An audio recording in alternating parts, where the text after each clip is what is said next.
चलो सो hi everyone, amendment session में आगे बढ़ते हैं। अभी आज अपन देखेंगे पेमेंट ऑफ टैक्स में छोटा सा अमेंडमेंट हुआ है। बहुत ऐसे एडवांस कुछ अमेंडमेंट्स नहीं है। Electronic cash ledger to be updated on the basis of e scroll of RBI in case of failure of bank to communicate details of challan identification number to the common portal. अभी होता है क्या, ध्यान से सुनना। जब भी हम ऑनलाइन पेमेंट करते हैं ना, आपको एक ट्रांजैक्शन आईडी आता है, देखो यूटीआर नंबर बोलते हैं अपन उसको।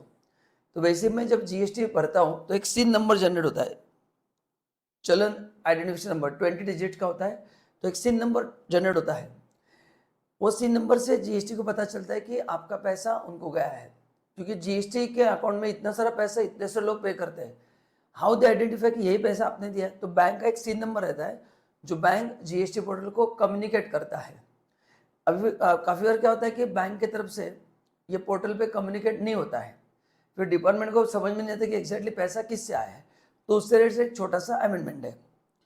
इन case your bank fail to communicate CIN number of taxes paid through GST system for updating the cash ledger, the ECL of such tax payer is updated on the next day on the basis of RBI e-scroll filing containing the successful payment made against CIN as shared by bank with the RBI। तो आपने GST भर दिया है तो bank has to give you CIN number जो GST portal पे दिखता है। अभी due to some technical issue वो नंबर जनरेट नहीं हुआ। तो एग्जिस्टिंग सिस्टम क्या है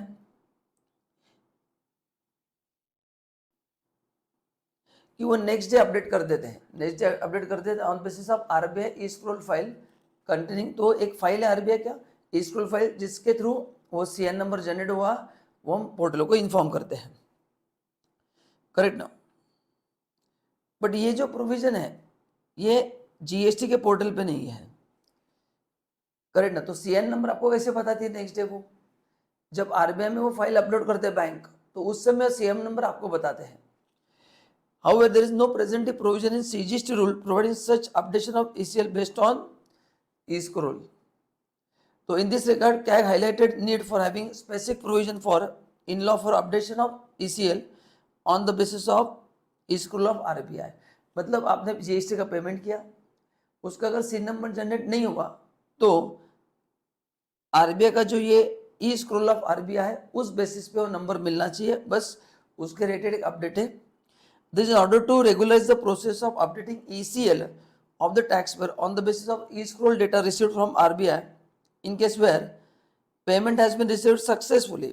मतलब आपने पेमेंट सक्सेसफुली किया है but bank fail to share CIN with the GST system. तो फिर गवर्नमेंट को कैसे पता चलेगा आपने जीएसटी कितना दिया है? तो उसके रिलेटेड एक छोटा सा अमेंडमेंट है। Where bank fail to communicate details of CIN to the common portal, the electronic cash ledger may be updated on the basis of e-scroll of the RBI in case where details of e-scroll are in conformity with the details in challenge generated in form GST PMT6 on the common portal। तो वो जो update करना है common portal पे bank कैसे कर सकती है? जो आरबीआई का ई-स्क्रोल है उस बेसिस पे वो सीएन नंबर क्या कर सकती है, अपडेट कर सकती है इन फॉर्म जीएसटी PMT06। तो ये थ्योरेटिकल अमेंडमेंट है, it's only for informative purpose. Exam इस पे क्वेश्चन नहीं आएगा, ये प्रैक्टिकल पर्पस के लिए, क्योंकि काफ़ी बार ऐसा होता है कि पेमेंट तो गया है लेकिन वो सीन नंबर जनरेट नहीं हुआ है। तो क्या अमेंडमेंट है कि आरबीआई को जो अपन ई स्क्रोल सबमिट करते हैं उसमें जो उस बेसिस पे ये जीएसटी सिस्टम क्या किया जाएगा, अपडेट किया जाएगा एंड उस बेसिस पे सीन नंबर उनको मिलेगा। कौन से फॉर्म में अपडेट करना है? GST PMT06। This is the चलन यूज फॉर पेमेंट। तो इस चलन में आपको क्या करना है, उसको अपडेट करना है, बस उतना ही है।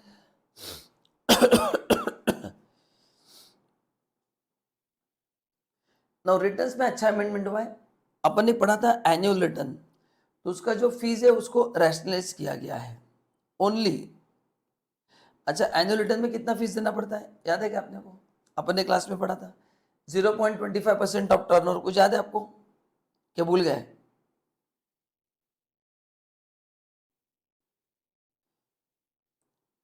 कितना एनुअल रिटर्न का? 100 rupees per day subject to 0.25% on turnover, CGST का 0.25, HGST का 0.25, बराबर है ना। तो ये एनुअल रिटर्न का अपन ने फ्लैट पेनल्टी पढ़ा था कि 100 रुपये पर डे है। अच्छा, एनुअल रिटर्न का फाइल होता है अगले साल का 30 नवंबर और 31 दिसंबर, विच एवर इज अर्लियर, ठीक है।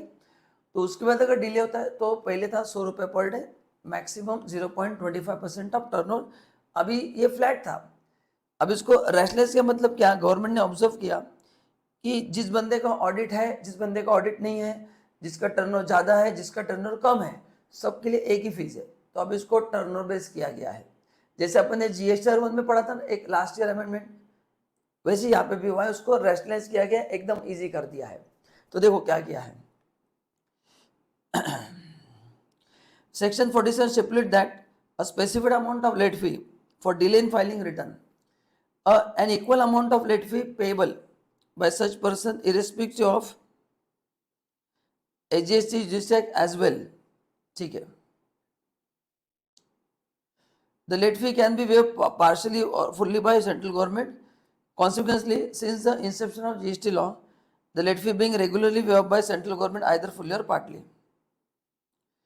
फ्रॉम द फाइनेंशियल 22-23 ऑनवर्ड, मतलब 22-23 का कब होगा, दिसंबर 23 में होगा। Late fee for delay in filing return has been rationalised as follow. तो आपको ये ऊपर का पार्ट लर्न मत करना, आपने को ये पढ़ना है। देखो लेट फी को 3 पार्ट में डिवाइड किया है। सो एनुअल रिटर्न का जो लेट फी, मतलब इस साल जो पहला रिटर्न फाइल होगा 22-23 फाइनेंशियल के लिए किया गया, मतलब दिसंबर 31 दिसंबर 23 या नवंबर, विच एवर इज अर्लियर। तो देखो उसमें अगर डिले होता है तो कितना है, अभी 3 क्राइटेरिया में डिवाइड किया है।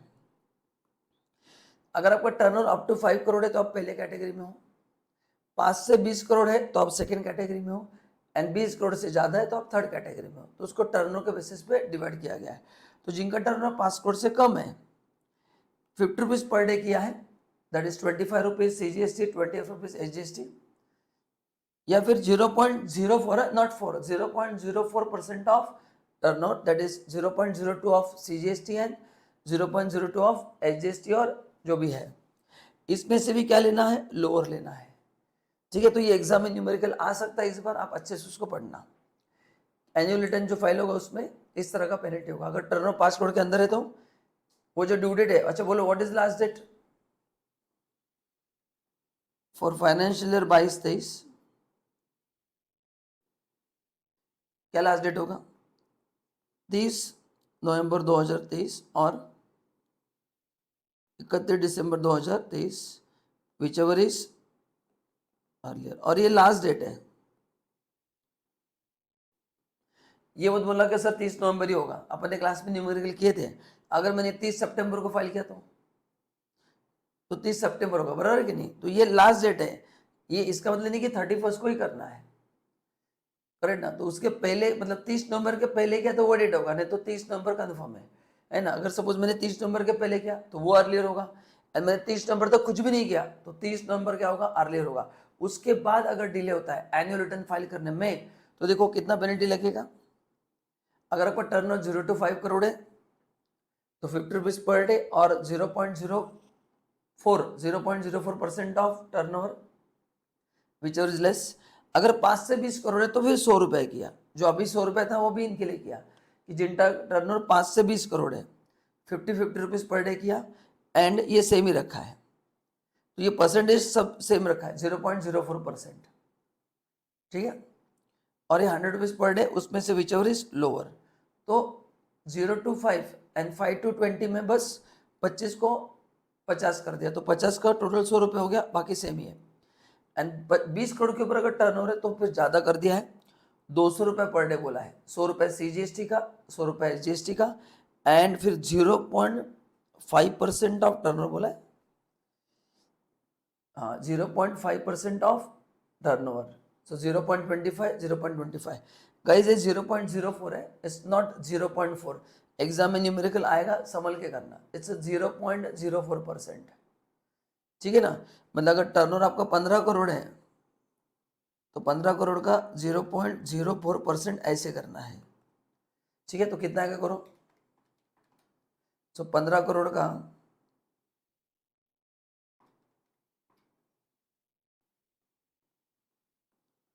60,000 रुपये होगा, फिर उसको 2 पार्ट में डिवाइड होगा, 30,000 CGST का, 30,000 HGST का, ठीक है ना। तो इट्स 0.04%। तो इतना आपको क्या करना पड़ेगा, लेट फी देना पड़ेगा, बस ये छोटा सा अमेंडमेंट है। सो एनुअल रिटर्न में 0 to 5 करोड़ है तो 25 पर डे और 0.04, 5 to 20 है तो डबल करना है, 150 रुपीज़ और 0.04 which ever is lower. And तीसरे केस में 200 रुपीज़ पर डे, मतलब 20 करोड़ के ऊपर 200 रुपीज़ पर डे और 0.5% of turnover which ever is lower. तो ऐसे 3 रैशनलाइज किए गए, इस पे इस बार न्यूमेरिकल आ सकता है, अच्छे से पढ़ के जाना है।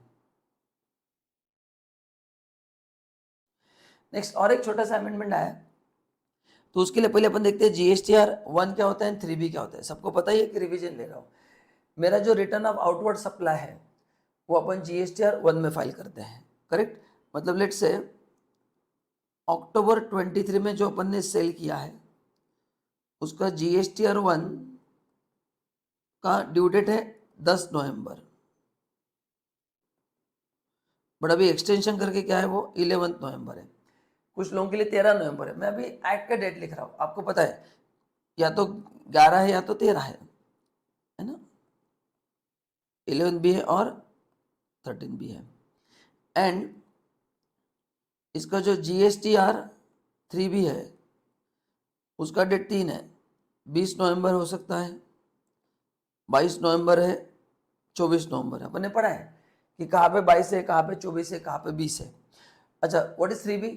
रिटर्न ऑफ, ये फाइनल रिटर्न होता है। फाइनल मतलब जहाँ पे आप अक्टूबर का आपका outward sales, outward supply minus inward supply, उसका जो GST है, तो GST on outward supply and GST on inward supply, उसका डिटेल आप 3B में डाल के पे कर देते हो। एंड 3B में बाकी पेमेंट्स भी आते हैं, है ना। 3B में जो अपने को और भी अमाउंट कुछ पे करना है तो वो भी 3B में आता है। तो GSTR 1 में जो है वो तो आएगा ही, प्लस और भी मेरे को कुछ पे करना है तो वो भी क्या होगा, 3B में रिफ्लेक्ट होगा। सो 3B में मैं अक्टूबर का लायबिलिटी पे करूंगा, प्लस और कोई चीज़ मेरे को पे करना है तो वो भी 3B में पे होगा, ठीक है। ये थे अपने दो returns, GSTR 1 and 3B। 1 is return of outward supply जो अगले महीने की 10 तारीख को फाइल होता है। अभी देखो उसमें क्या हुआ है, अगर इसमें डिफरेंस है, आपका जो लायबिलिटी है GSTR 1 में जो आ रहा है कि मेरे हिसाब से इतना GST पे करना है, एंड 3B में एक्चुअली अपने ज्यादा पे किया क्योंकि उसमें और भी अमाउंट ऐड हो गए, तो आपको पे तो करना है प्लस डिफरेंस एक्सप्लेन करना है। तो 88C जो है अभी बोलता है कि खाली पे नहीं करना है आपको, पे तो आप करोगे, आपको रीजन बताना है। So a new rule 88C has been introduced to determine mechanism for dealing in the difference between liability reported in the statement of outward supply in GSTR 1 and Form 3B, क्योंकि 3B में बाकी भी payments add हो जाते हैं जो मेरे को गवर्नमेंट को पे करना है। GSTR 1 में मेरे को बस इस महीने का आउटपुट लायबिलिटी रहता है। Accordingly, where tax liability as per GSTR 1 for tax period exceed the tax liability as per 3B, अभी देखो हुआ क्या है, where the tax liability as per GSTR 1 exceed the liability, मतलब 1 में अपने जितना दिखा था पेएबल, 3 में उससे कम दिख रहा है, उल्टा मैं बात कर रहा हूँ अभी। 1 में दिखाते कि 50,000 GST भरना है GSTR 1 में ऑन सेल्स, बट 3B में एक्चुअली 12,000 ही पे हुआ है। देखो क्या बोला है, for that period by more than specified extent. अभी ये सरप्राइज एलिमेंट है ना, ये स्पेसिफाइड एक्सटेंट क्या है देखना पड़ेगा। The registered person will be intimated on the portal of such difference and be directed to either to pay the differential tax liability along with interest or explain the differences within the specified time। मतलब क्या बोला है, where the tax liability as per GSTR 1 for the tax period exceed the tax liability as per 3B। 3 में भी जो आपने पे किया है उससे ज्यादा आ रहा है आपका लायबिलिटी GSTR 1 के हिसाब से, 3B में आपने कम पे किया है, तो ये कम पे क्यों हुआ है, उनके हिसाब से GSTR 1 जब आपने फाइल किया तो आपने ज़्यादा अमाउंट दिखाना चाहिए था। ओके, मतलब ज़्यादा ही दिखा है, बट 3B में पे करते समय कम पे किया है, तो उसका आपको रीज़न देना पड़ेगा। पे अच्छा, ये ITC की वजह से नहीं है, ITC से कम होगा ही, इसी ITC की वजह से तो कम होगा ही, वैसे करेंगे तो हर मंथ नोटिस आएगा, it's not due to ITC। तो आपको जो डिफरेंस है, सी ITC तो कम होगा ही। उनका कहना क्या है कि तुम्हारा GST 1 का जो अमाउंट है वो 3B के अमाउंट से ज़्यादा आ रहा है। ये नहीं बोले कि तुमने कम पे किया है, बस। तो 1 के हिसाब से जो लायबिलिटी है वो 3B में तुम कम पे कर रहे हो, तो तुमको इंटीमेशन दिया जाएगा, या तुम जस्टिफिकेशन दो या फिर डिफरेंस भरो along with tax with interest. Unless the tax payer either deposit the amount specified in the said intimation और furnishes reply for reason for any remaining amount unpaid, the person should not be allowed to file GST 1 for subsequent tax period.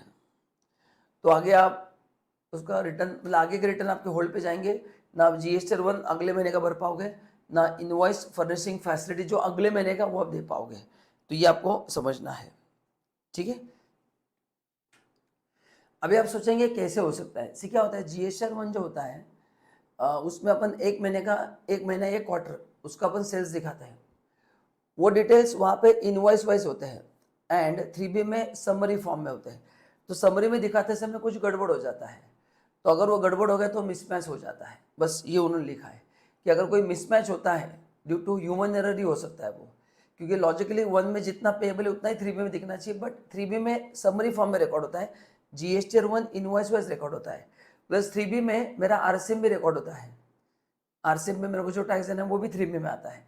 तो उसका अगर recording बराबर नहीं हो, उसका table का format है 3B का, तो आपका जो सेल हुआ है वो पर्टिकुलर टेबल पर डालना पड़ता है। अगर उस टेबल में आपने बराबर फिट नहीं किया, so there might be mismatch, and उस मिसमैच की बात हो रही है।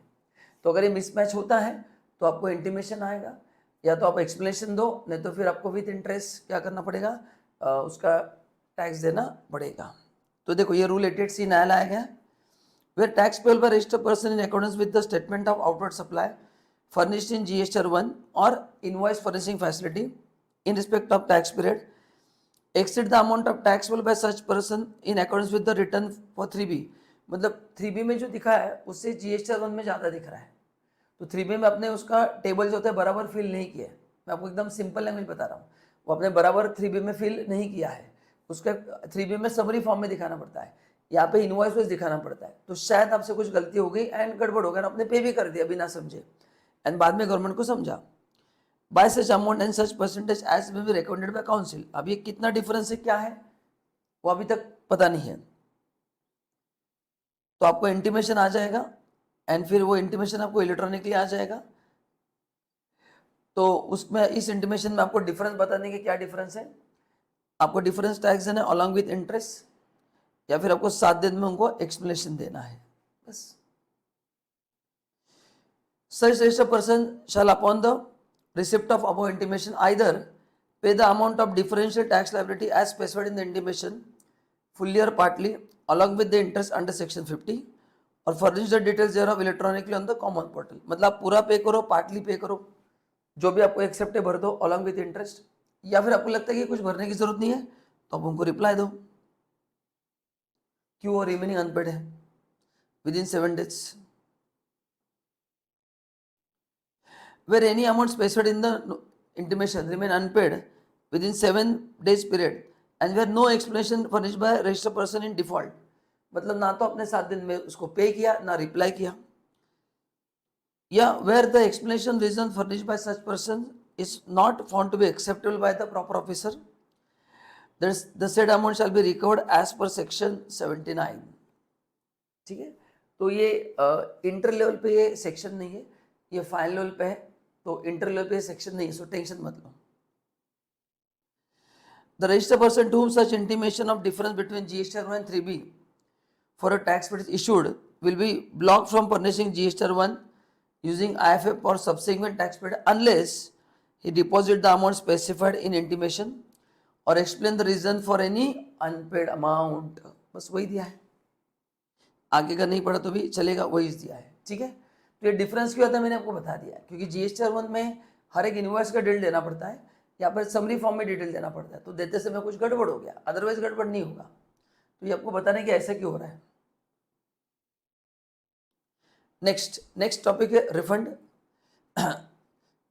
ओके ना, ये भी फाइनल स्केल पे ज़्यादा इंपॉर्टेंट है, इंटर लेवल पे रिफंड टॉपिक नहीं है, मतलब इतना डिटेल में नहीं है। चलो, रिफंड का मतलब क्या होता है, अगर आपने गवर्नमेंट को टैक्स एक्स्ट्रा दिया तो उसका आप रिफंड क्लेम कर सकते हैं, तो उसको बोलते हैं रिफंड। ना अभी यहाँ पे पहले मैं 2 केसेस आपको बताता हूँ जो उन्होंने कवर किए एंड फिर उसका अमेंडमेंट क्या है बाद में बताता हूँ। देखो, there are cases where unregistered buyer who had intent to agreement with the builder for supply of service of construction of flat etc. मतलब आपने एक बिल्डर को एडवांस दिया है, वो आपको घर बना के दे रहा है। अच्छा, अंडर कंस्ट्रक्शन है, बिफोर कंस्ट्रक्शन है, तो उस पर जीएसटी लगता है, हमने पढ़ा है। And he has paid the amount towards consideration for the service either fully or partly along with the applicable tax. ठीक है, एंड बाद में उनका झगड़ा वगैरह कॉन्ट्रैक्ट कैंसिल हो गया ड्यू टू नॉन कंप्लीशन और डिले इन एक्टिविटी और एनी अदर रीजन, मतलब बिल्डर ने टाइमली कंप्लीट नहीं किया या कमिटमेंट फॉलो नहीं किए, व्हाट रीजन आपने कॉन्ट्रैक्ट कैंसिल कर दिया, तो क्या होता था, बीइंग अनरजिस्टर्ड पर्सन आपको जीएसटी का रिफंड नहीं मिलता था, वो टैक्स कट करके आपको बाकी का पैसा रिफंड देते थे as per their policy. In number of such cases the period for issue of credit note on account of such cancellation of service under the provision of section 34 में already have got expired by that time. अच्छा, अभी credit note क्या होता है, सी सुनो, अभी builder के हिसाब से बिल्डर को आपसे 10 लाख रुपए लेना है, तो बिल्डर की बुक में आप डेटर हो, बराबर ना, क्योंकि बिल्डर को आपसे पैसा लेना है। जब एग्रीमेंट कैंसिल होगा तो आपको उसको पैसे देना पड़ेगा, करेक्ट ना, तो आपको क्या देगा वो, पहले क्रेडिट नोट देगा, पहले आपको क्या देगा वो, क्रेडिट नोट। अच्छा, सेक्शन 34 क्रेडिट नोट देने का समय क्या होता है, अगले साल का 30 नवंबर, तो वो पीरियड खत्म हो चुका है, क्योंकि उसके बाद तो ये प्रॉब्लम आता था कि क्रेडिट नोट देने का जो समय है, चलो उस साल समझा तो उसी साल देंगे, अगले साल का भी 30 नवंबर खत्म हो चुका है, तो कब देंगे क्रेडिट नोट, तो वो प्रॉब्लम आ गया, तो क्रेडिट नोट दे सकते हैं। तो in such case supplier may refund the amount to buyer after deducting the tax. मतलब जीएसटी नहीं देता था आपको, बाकी का रिफंड मिलता था, जीएसटी वो गवर्नमेंट को देते थे, क्योंकि डेबिट नोट का क्रेडिट नोट देने का समय भी खत्म हो चुका है। अनदर सिचुएशन होता है इंश्योरेंस पॉलिसी में, ये जो बिल्डर केस में हो रहा है इंश्योरेंस पॉलिसी, जहां पे आपने वन टाइम प्रीमियम पॉलिसी लिया है, तो आपने पूरे 25 साल का प्रीमियम एक साथ भर दिया, तो उसमें जीएसटी आता है, करेक्ट ना, where the premium for the entire period of term of the policy is paid upfront along with the applicable GST, and the policy is subsequently required to be terminated prematurely due to some reason, policy अपने बीच में बंद कर दी। यहाँ पे वही problem है, credit note का समय खत्म हो चुका है, तो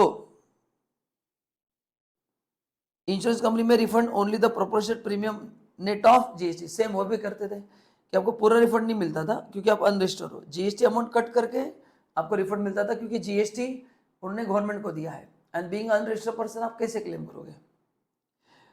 so that means unregistered person के साथ एक गलत हो रहा था, उनके पास रिफंड करने का कोई मौका ही नहीं था अगर कॉन्ट्रैक्ट कैंसिल होता है तो। Hither there was no facility available to such unregistered person or recipient for claiming refund of tax borne by them in event of cancellation of contract for construction or insurance। तो construction insurance में उनके पास कोई option नहीं था refund claim करने के लिए, क्योंकि वो क्रेडिट नोट देने का भी समय खत्म होता था। अपन ने सेक्शन 54(1) पढ़ा है, कितना समय रिफंड क्लेम करने के लिए, 2 साल। Already provide that any person can claim refund by making an application up to 2 years from the relevant date. Further, in terms of section 54(8)(e), in case where unregistered person has borne the insurance of tax and not pass on same to any other person, refund कहाँ पे जाएगा, consumer welfare fund को जाएगा, correct ना, क्योंकि burden मैंने किसी को पास किया तो मेरे को रिफंड नहीं मिलेगा।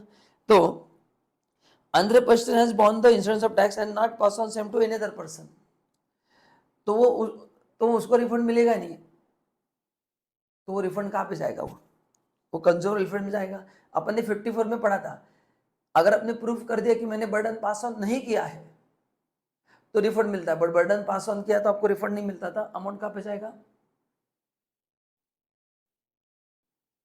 Consumer welfare fund. तो ये रिवीजन, इसमें कुछ अमेंडमेंट नहीं है, बस इसमें क्या लर्न करना है, सेक्शन 54 में क्या दिया है, कितना समय रिफंड क्लेम करने के लिए, 2 years फ्रॉम रिलेवेंट डेट।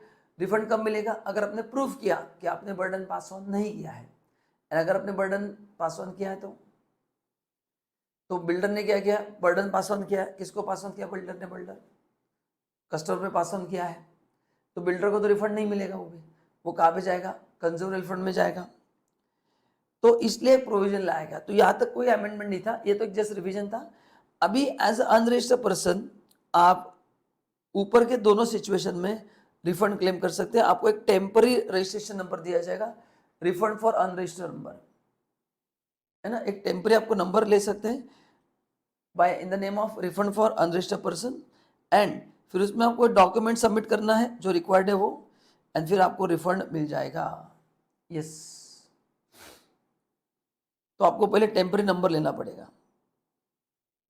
ठीक है, तो ऊपर जो बिल्डर का केस था, इंश्योरेंस का केस था, उसी केस के लिए बात हो रही है।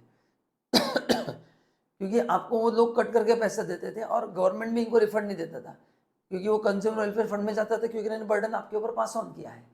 इंश्योरेंस कंपनी ने बर्डन आपके ऊपर पास ऑन किया तो उनको भी नहीं रिफंड मिलेगा।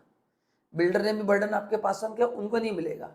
कहाँ पे जाता था? Consumer welfare fund. तो गवर्नमेंट चाहती है कि इसमें आपका भला हो, आपको आपका जीएसटी रिफंड मिल जाए। तो आप क्या कर सकते हैं, रिफंड फॉर अनरजिस्टर्ड पर्सन करके कैटेगरी बना सकते हैं, एंड वहाँ पे आप रिफंड क्लेम कर सकते हैं। इसमें आपको डॉक्यूमेंट्री एविडेंस देना है, जिसको एक बार आपको पढ़ना है। सिंपल सिंपल डॉक्यूमेंट्स है। तो ये एक बार पढ़ लेना, देखो क्या क्या दिया है।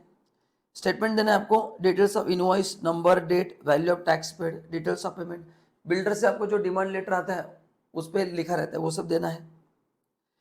इनवॉइस, आपने जो पेमेंट किया उसके प्रूफ, कॉपी ऑफ एग्रीमेंट, जिस बेसिस पे अपना एग्रीमेंट हुआ है, इंश्योरेंस पॉलिसी।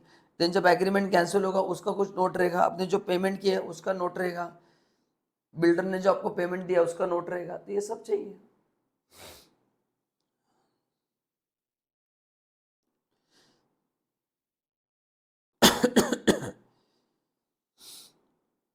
देन और एक सर्टिफिकेट चाहिए, certificate by supplier, builder supplier है ना, to the effect that he has paid the tax in respect of the invoice on which refund is being claimed by the applicant, that is he has not adjusted the amount against the his liability by issuing credit note। मतलब क्या, ध्यान से सुनना, ऊपर जो था ना debit credit note का, मतलब बिल्डर से और एक सर्टिफिकेट आपको चाहिए कि आपको जो जीएसटी का अमाउंट रिफंड वो नहीं दे पाया, उसने आपके किसी पेमेंट के अगेंस्ट एडजस्ट नहीं किया। देखो क्या लिखा है, a certificate issued by supplier to the effect that he has paid the tax in respect of the invoice on which refund is being claimed by the applicant, that he has not adjusted the tax amount involved in this invoice against his liability by issuing credit note। हाँ, मतलब उसने आपको credit note issue नहीं किया है। अगर उसने credit note issue किया तो फिर उसने जीएसटी एडजस्ट कर दिया है, करेक्ट ना। तो अगर उसने जीएसटी ऑलरेडी एडजस्ट कर दिया तो फिर वापस आप रिफंड क्लेम नहीं कर सकते। अगर क्रेडिट नोट देने का पीरियड खत्म हो गया तो फिर आप रिफंड में आओ। तो अगर क्रेडिट नोट दो कि ऑलरेडी जीएसटी का अमाउंट एडजस्ट हो चुका है तो फिर आप रिफंड कैसे क्लेम करोगे। अगर क्रेडिट नोट देने का समय खत्म हो चुका है तो फिर आप रिफंड के लिए क्या करोगे, जाओगे। सी दो ऑप्शन है बिल्डर के पास, या तो आपको एज अ बायर आपको क्या चाहिए, जीएसटी का अमाउंट चाहिए ना, तो या तो बिल्डर ने आपको एडजस्ट करके दे दिया तो आपको रिफंड क्लेम नहीं करना है, बट वो एडजस्ट करने के लिए उसको आपको क्रेडिट नोट देना पड़ेगा, बट उसका समय खत्म हो चुका है। तो उसका जब समय खत्म होगा तो आपको क्रेडिट नोट नहीं दे पाएगा, उसी केस में आपको रिफंड क्लेम करना है। तो या तो क्रेडिट नोट से एडजस्ट करो, वो नहीं होता है तो फिर यहाँ पे रिफंड क्लेम करो, और ये अकाउंट खोलना है। अकाउंट मतलब नया अकाउंट नंबर लेना है, रिफंड फॉर अनरजिस्टर्ड पर्सन करके आपको एक टेम्पररी रजिस्ट्रेशन लेके रिफंड क्लेम करना है। तो वही दिया है बस। ना what is the relevant date, 2 साल कहाँ से, कैंसिलेशन ऑफ कॉन्ट्रैक्ट और एग्रीमेंट वहाँ से 2 साल होगा, क्योंकि रिलेवेंट डेट अपन ने पढ़ा था 54 में अलग अलग होता है। तो यहाँ पे अपना जब कॉन्ट्रैक्ट टर्मिनेट हुआ वहाँ से 2 साल में मेरे को रिफंड क्लेम करना है। तो 2 ऑप्शन है बिल्डर के पास, या तो बिल्डर है insurance company, by way of credit note वो एडजस्ट करके देंगे, एंड अगर एडजस्ट नहीं कर पाए, समय खत्म हो गया, तो फिर आपको ऐसे रिफंड क्लेम करना पड़ेगा। ये मत पढ़ना। नेक्स्ट, डिमांड एंड रिकवरी, इसमें एक छोटा सा अमेंडमेंट आया है। अच्छा, पहले आपको पता होना चाहिए कि सेक्शन 73 एंड 74 क्या है, जरा सोचो क्या है। चलो, सो नेक्स्ट जो अमेंडमेंट है वो है डिमांड एंड रिकवरी। अभी डिमांड रिकवरी के 2 सेक्शंस हैं, 73 एंड 74। ठीक है, now again this is for all final. तो पहले एक बार रिवाइज करते हैं 73 74 क्या है, ये अपन देखा था। अगर आपने जीएसटी कम पे किया है by error, not fraud, error and omission, आपने जीएसटी का पेमेंट नहीं किया है, कम पेमेंट किया है, एक्स्ट्रा रिफंड मिला है गलती से, wrong availment and wrong utilization of ITC किया है, तो other than fraud, wilful misstatement and suppression of fact, तो आपको सेक्शन 73 में नोटिस आता है।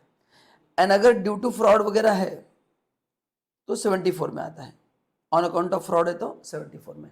तो यहाँ पे एक छोटे से अमेंडमेंट्स हुए हैं, ठीक है। तो ये हो गया एक बेसिक रिवीजन। तो देखो क्या दिया, clarification pertain to case where it is concluded that the notice issued under section 74। अभी क्या होता है, ऑफिसर आपको दो सेक्शन में नोटिस भेज सकता है, 73, 74। एरर ओमिशन है तो 73, फ्रॉड है तो 74।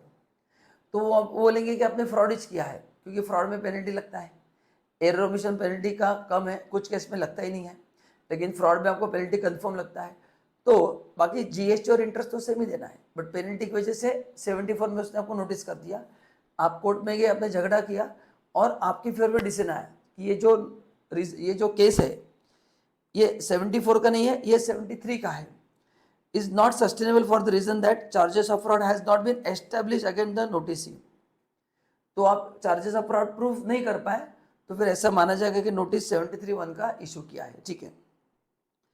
नाउ सेक्शन 75(2) प्रोवाइड्स दैट, अच्छा 75(2) क्या है, चलो वो भी दिखा देता हूं।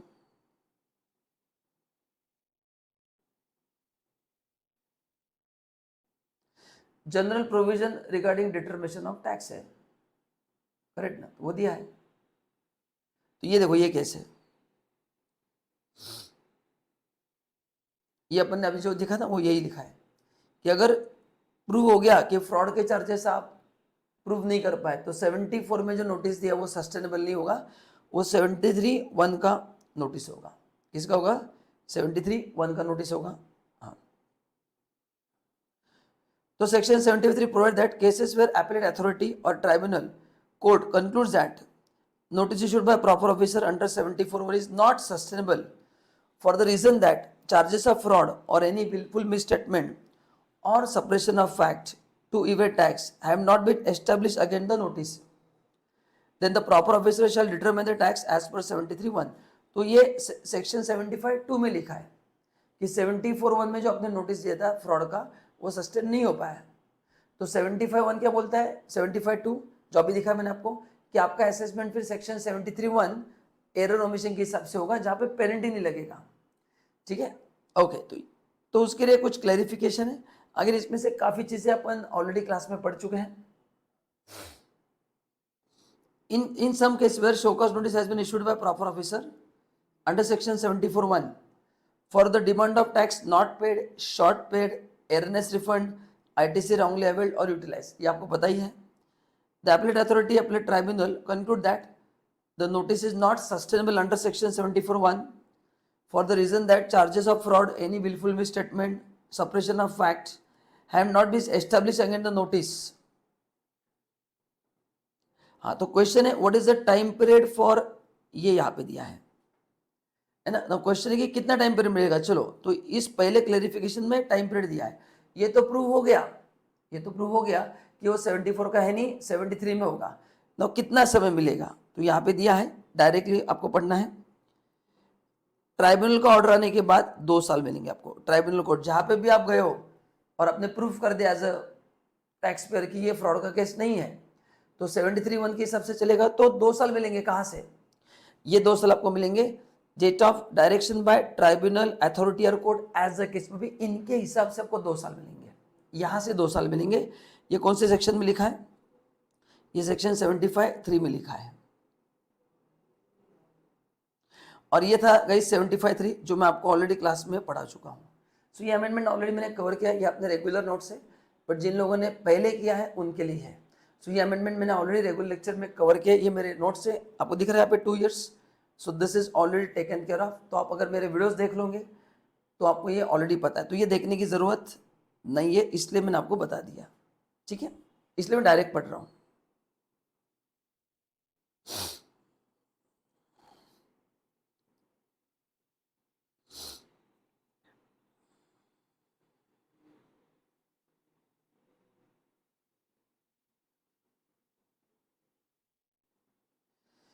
चलो, तो कितना समय मिलेगा आपको, 2 साल। अभी आगे है, how the amount payable by the notice determine the notice have been issued under section 73(1) shall be recomputed determine by proper officer as per 75(2). तो 74(1) का नोटिस सस्टेन नहीं हुआ, तो 73(1) के हिसाब से असेसमेंट होगा अभी। तो क्वेश्चन है अमाउंट कैसे निकालेंगे। In case where the amount of tax, interest, penalty payable by the notice is required to be redetermined, the proper officer as per 75(2). क्या है 75(2)? 74(1) का नोटिस सस्टेन नहीं हुआ।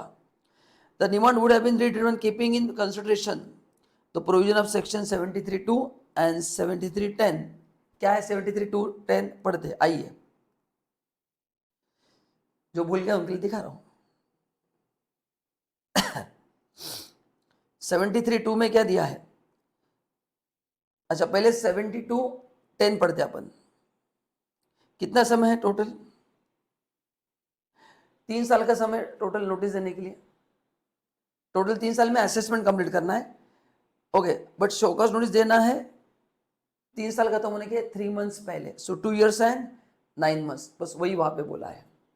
सो सेक्शन 73(10) क्या बोलता है कि प्रॉपर ऑफिसर को असेसमेंट करके ऑर्डर कितने साल में देना है? 3 साल, from the date of furnishing annual return. 3 साल में ऑर्डर देना है ना, बट पहले आपको नोटिस देना पड़ेगा। तो नोटिस देने का समय कितना है? 2 years 9 months from the date of filing return. ये बोलता है सेक्शन 73(10). करेक्ट ना? तो आपका फाइनेंशियल ईयर है 23-24 या 22-23 पकड़ लो। उसका लेट से अपने एनुअल रिटर्न। अच्छा यहाँ पे वर्ड क्या है? ड्यू डेट है। एक्चुअली यहाँ पे ड्यू डेट ही है। सो एनुअल रिटर्न का ड्यू डेट क्या है? 31 दिसंबर 23। यहाँ से 3 साल में 31 दिसंबर 26 यहाँ पे उसको ऑर्डर इशू करना है सेक्शन 73 में। लेकिन ऑर्डर डायरेक्टली इशू नहीं करेगा ना, पहले आपको नोटिस देना पड़ेगा। उसके लिए है 2 years एंड 9 months। सो 30 सितंबर 26 तक आपको उसको पहले क्या देना पड़ेगा? शो कॉज नोटिस देना पड़ेगा। ठीक है, इसके 3 months पहले। तो इस पीरियड में कभी भी आपको शो कॉज नोटिस दे सकता है एंड बच्चा फिर 31 दिसंबर तक वो असेसमेंट कंप्लीट करेगा। बट मिनिमम 3 months का गैप होना चाहिए। तो 30 सितंबर 26 के पहले आपको शो कॉज नोटिस देना जरूरी है। बस वही वहां पे भी लिखा है, ये भी इसी हिसाब से होगा। देखो यहाँ पे वही लिखा है, तो ये भी उसी हिसाब से होगा, 73(10) के हिसाब से ही होगा।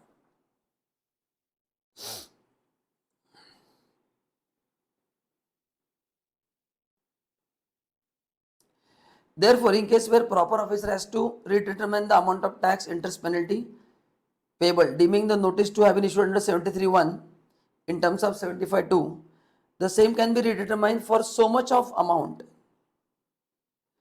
Short paid, not paid, ITC wrongly able, utilize, error refund, in respect of which so-called notice was issued within the time limit as per 73(2). मतलब इनमें बोला क्या है कि ये जो डिमांड ऑर्डर जाएगा ये उतना ही जाएगा जो टाइम लिमिट में इशू हुआ है। तो टाइम लिमिट क्या है? अभी टोटल 3 साल है 73 में, तो 2 years एंड 9 months में जो आपने नोटिस दिया है उतना ही टैक्स वसूल कर सकते हैं, उससे ज्यादा नहीं। ये तो अपन ने वहां पे पढ़ा था कि जो आपको शो कॉज नोटिस दिया है उससे ज्यादा आपसे टैक्स कलेक्ट नहीं किया जाएगा। तो ये ऑलरेडी पढ़ चुके अपन, ये सब आपको पढ़ना है, ये ऑलरेडी मैंने कवर किया है।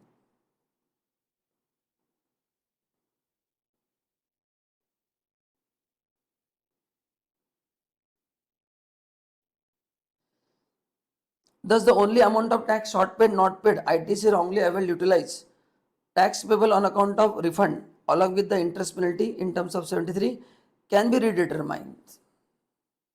हाँ मतलब जितना शॉर्ट पेड है जितना नॉट पेड है उतना ही डिटरमाइन होगा। Where show cause notice issued within 2 years 9 months from the due date of filing annual return। ये तो मैंने आपको बता दिया है। तो ये अपन ने उस समय पढ़ा था कि नोटिस में जितना अमाउंट है उतने आप रिकवर कर सकते हैं, उससे ज्यादा नहीं कर सकते हैं। करेक्ट ना? यस। देखो यहाँ पे लिखा है, 2 वर्ड समझना है। So much of amount issued with in respect of which show cause notice issued. तो कितना अमाउंट रिकवर किया जाएगा उस पीरियड में? 2 years एंड 9 months में जितना नोटिस गया उतना ही अमाउंट रिकवर किया जाएगा। अगर ज्यादा अमाउंट है तो उसके लिए अगर टाइम है तो अलग शो कॉज नोटिस देना है, बट इस शो कॉज नोटिस में जितना उतना ही आएगा। Suppose in case where show cause notice issued under section 74(1), 74(1) मतलब फ्रॉड का है, उसमें 5 साल का समय ना, was issued for the tax short paid, not paid, wrongly able, utilize, wrongly refund beyond period of 2 years 9 months। अभी beyond है, क्योंकि 74 में समय ज़्यादा है, 73 में 3 साल है, 74 में 5 साल है. From the date of furnishing annual return for the financial to which demand relates, or from the rate of earnest refund, the appellate conclude that notice was not sustained under 74(1), thereby deeming the notice to have been issued under 73(1), the entire process shall be dropped, being hit by the limitation. Yes, ये मस्त amendment आया, सुना है. सी क्या हुआ था, देखो ये एग्जाम्पल अगर देंगे ना अपन,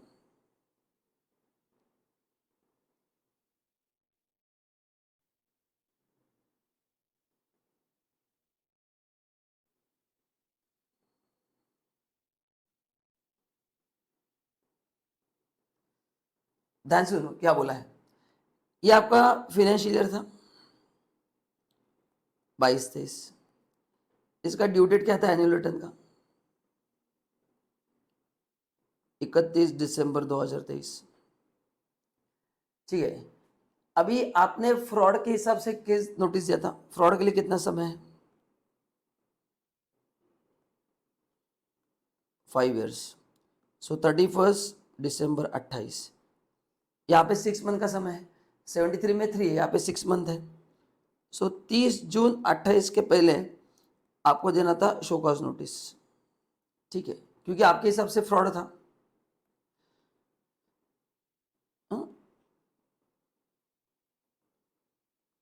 अभी हुआ क्या है, आपने 31 मार्च 28 को नोटिस दिया था अंडर सेक्शन 74, बट जो टैक्स पर है वो अपील में गया और अपील ने कहा कि ये फ्रॉड का केस नहीं है. अभी फ्रॉड का केस नहीं तो 73 में आना पड़ेगा. अब 73 में आने के लिए कितना समय है, 2 years and 9 months, that is 30 सितंबर 26, 24, 25, 26, ये है 2 years and 9 months सेक्शन 73 के लिए. अभी लॉ क्या बोलता है कि तुमने जो ये नोटिस दिया था विद इन 5 years वाला 31 मार्च 28 को, वो सस्टेन नहीं हुआ तो उसको 73 का माना जाएगा. लेकिन 73 का मानने के लिए उसका टाइम पीरियड खत्म हो चुका है, तो फिर क्या करेंगे, फिर 73 का मानने के लिए उसका टाइम पीरियड खत्म हो चुका है ना. ठीक है, कोर्ट ने बोल दिया कि इसका असेसमेंट 73 के हिसाब से करो, बट 73 का जो टाइम पीरियड है वो 2 years and 9 months है. एंड करेक्ट ना, तो ये तो खत्म हो चुका है, 2 years 9 months तो खत्म हो चुका है. तो in that case the entire proceeding shall have to be dropped being hit by the limitation of time. फिर वो खत्म हो गया, फिर प्रोसीडिंग ड्रॉप करना पड़ेगा. मतलब इन शॉर्ट सिंपल लैंग्वेज में 2 years 9 months में ही 74 का भी देना पड़ेगा. उसके बाद दिया तो फिर 73 में आने के रास्ते बंद हो जाएंगे, ये लिखा है ना. तो ये अपन ने पढ़ा था कि 74 का अगर ड्रॉप होगा तो 73 में आना है, लेकिन 73 में आने के लिए वो टाइम पीरियड में होना जरूरी है. ये भी अपन ने लेक्चर में कवर किया. अगर वो टाइम पीरियड खत्म हो चुका है 2 years and 9 months का, उसके बाद अपने फ्रॉड का दिया, क्योंकि फ्रॉड के लिए 5 साल का समय था, 6 मंथ पहले उसके 4 years and 6 month का समय था. So you have given notice after 2 years 9 months before 4 years 6 month and वो सस्टेन नहीं हुआ तो वापस आपके 73 में आने का रास्ता बंद हो जाएगा. बस यही इसमें दिया है, बाकी पढ़ने की जरूरत नहीं है, ये अपन ने कवर किया है.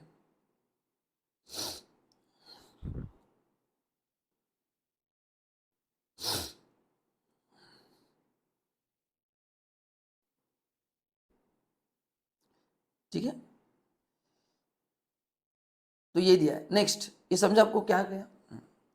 इन cases where show cause notice in terms of 74 was issued for tax short paid, 74 का नोटिस आया, ठीक है, और on account of erroneous refund, मतलब आपको या तो 2 years 9 months में नोटिस आया या तो 74 के हिसाब से आया. From the date of filing return to which demand relates or to it from the date of erroneous refund as the case में भी द एंटायर अमाउंट ऑफ से demand in show cause notice would be covered under redetermine the amount. मतलब क्या है कि आपको already notice दिया गया है 74 में या 73 में आपको नोटिस दिया गया है. जब आपका रीडिटर्मिनेशन होगा उसमें ऑलरेडी अमाउंट क्या हो जाएगा, कवर्ड ऐसा माना जाएगा. मतलब वापस दो बार नहीं करना है. Where show cause notice under section 74 was issued for multiple financial years and where notice has been issued before the expiry of time period as per 73(2), मतलब 74 का नोटिस है बट वो टाइमली भेजा है 73(2) के हिसाब से. For one financial but after expiry of set due date, ये आप मत पढ़ना अभी, आई डोंट थिंक इस पर कुछ क्वेश्चन आएगा, ये आपने नहीं पढ़ा तो चलने वाला है, बस मैंने जो बताया ये ध्यान में रखना, बस इतना ही है, ये कुछ काम का नहीं है, पढ़ने की जरूरत नहीं है।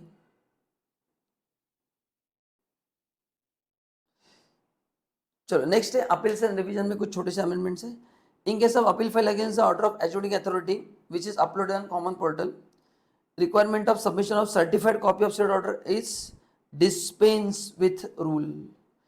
तो जब आप अपील में जाते हैं, करेक्ट ना, तो एक रिक्वायरमेंट था submission of certified copy of said order, dispense कर दिया है, सेक्शन 107 108 आपने नोट्स में दिया है, चेक कर लेना। An appeal against any decision order pass by educating authority to appellate authority can be file either, अगर आप एग्रीड पार्टी हो तो 107 में जाएंगे, एंड डिपार्टमेंट को करना है तो 1072 में जाएंगे। Earlier as per rule 1083 in respect of appeal file by agreed person, a certified tax copy of decision order appeal was required to be submitted within 7 days of filing appeal in GST APL 1। तो आपको उसका certified मतलब original copy देना पड़ता था, certified copy देना पड़ता था जिस ऑर्डर को आप चैलेंज करके आ रहे हो। This was to be required submitted in all cases. The date of filing appeal in case where certified copy was submitted within the 7 days is the issue of provisional acknowledgement, otherwise it's a date of submission of certified copy। मतलब क्या था कि आपने certified copy submit करने का आपको acknowledgement आता था। So this was required to be submitted in all cases. The date of filing appeal क्या माना जाएगा, क्योंकि वहां से उनका लिमिटेशन पीरियड स्टार्ट होगा अथॉरिटी को डिसीजन देने के लिए। तो what is the date of filing appeal? The date of filing appeal in case where certified copy was submitted within 7 days of filing appeal, तो अपील आने के बाद हमने 7 दिन में सबमिट किया, ओके, तो उस दिन आपको एक प्रोविजनल एक्नॉलेजमेंट दिया जाएगा एंड वो माना जाएगा date of submission of certified copy. Similarly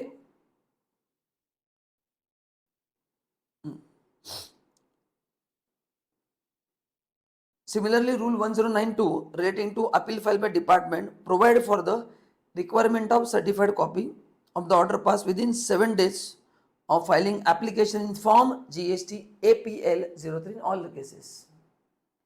तो सेम डिपार्टमेंट के लिए भी था, ये अपील किसका था? डिपार्टमेंट का था।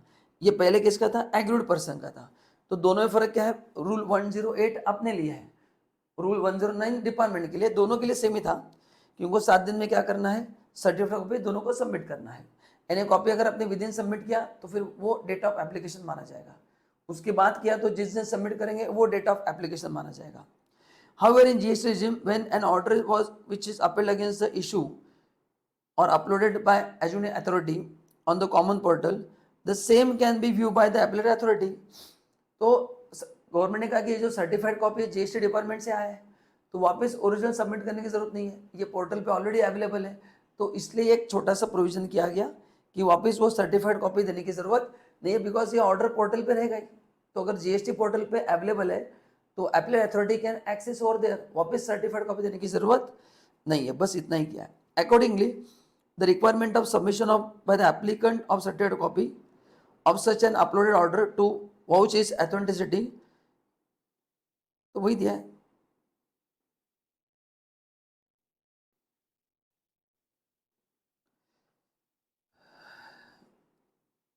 बस वही दिया, उसको अभी करने की जरूरत नहीं है। तो इसमें वही दिया है कि उसको आपको अपलोड करने की जरूरत नहीं, क्योंकि ऑलरेडी वो पोर्टल में अवेलेबल है, तो वहां से देख सकते हैं। हाँ, लेकिन अगर ये मैन्युअली डिसीजन लिया है एंड पोर्टल पे अपलोड नहीं, तो फिर आपको देना पड़ेगा।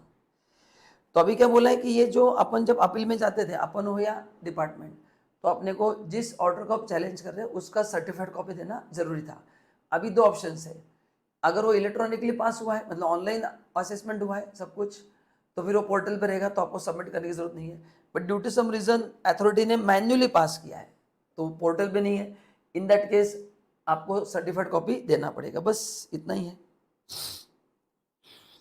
तो वही दिया, ठीक है, बाकी कुछ पढ़ने की जरूरत नहीं है। ये उसके रूल है, इसको एक बार आप पढ़ लेना।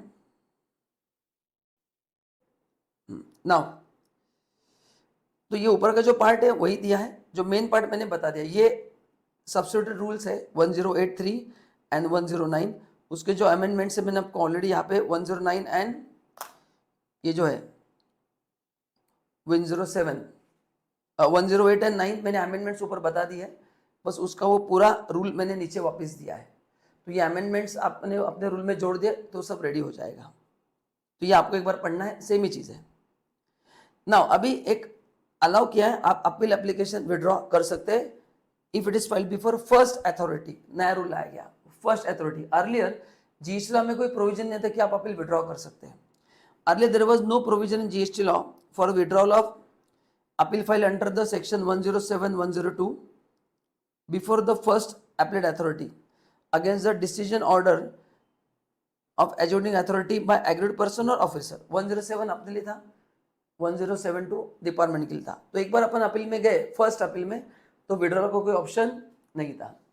तो एक गवर्नमेंट ने नया रूल लाया 109C has been inserted to provide for the withdrawal of appeal before the issue of show cause notice or order under section 107(11) which was earlier to enable appellant to file application for withdrawal of appeal application, for withdrawal of appeal application allow किया है। तो ये rule देखो क्या है, 109 नया rule लाया गया। द appellant में any time before the issue of show cause notice under section 107(11) or before issuance of order under the said subsection whichever is earlier in respect of appeal filed in form GST APL 01, GST APL 03, file an application for withdrawal of appeal by filing an application। तो ये जो अपन ने appeal अपन जाए या department, ये अपन withdraw कर सकते हैं। हाउएवर बट कब कर सकते हैं, 107(11) जो है सेक्शन, उसका शो कॉज नोटिस या ऑर्डर आने के पहले, उनका ऑर्डर आने के बाद नहीं। However where the final acknowledgement in the form GST APL 2 has been issued, मतलब गवर्नमेंट ने आपको एक्नॉलेजमेंट दे दिया है कि आपका अपील का एप्लीकेशन मिल गया। अभी the withdrawal of said appeal would be subject to approval of authority, मतलब अथॉरिटी को लगना चाहिए कि अपील विड्रॉ होना चाहिए। अगर अथॉरिटी को लगता है कि नहीं ये अपील पर डिसीजन इंपॉर्टेंट है तो फिर वो आप विड्रॉ नहीं कर सकते। तो उनका एक्नॉलेजमेंट आने के पहले आप कभी भी कर सकते हैं, बट एक बार उनका एक्नॉलेजमेंट आ गया तो फिर उनके अप्रूवल के बाद ही वो वापस आ सकते हैं। Such application for withdrawal of appeal shall be decided by the appellate authority within 7 days of filing such application. Further, any fresh appeal filed by appellant pursuant to such withdrawal shall be filed within the time limit specified in subsection 1, correct? बस तो ये main ध्यान में रखना है आपको। क्या ध्यान में रखना है कि अभी आप अपील विड्रॉ कर सकते हैं, गवर्नमेंट ने असेसमेंट करने से पहले आप तो कर ही सकते हैं, एक बार उनका एक्नॉलेजमेंट आ गया तो उसके बाद बिना उनके अप्रूवल के नहीं कर सकते। बस इतना ही पढ़ना है, एक दो मार्क का क्वेश्चन आ गया तो आ गया। कहीं से मिसलिनियस कुछ अपने को पढ़ने की जरूरत नहीं है, ये जस्ट इसको अब इग्नोर करो, that's it. So guys these are the relevant amendments जो आपको पढ़ना है। ज़्यादा कुछ बड़े अमेंडमेंट्स नहीं है, 2-3 घंटे के अमेंडमेंट्स है और उसमें मेजरली अपन ने क्लासेस में ऑलरेडी कवर किए हैं, जो जो एक्स्ट्रा है उसको आपको कवर करना है। तो guys thank you so much and जल्दी मिलते हैं, बाय बाय।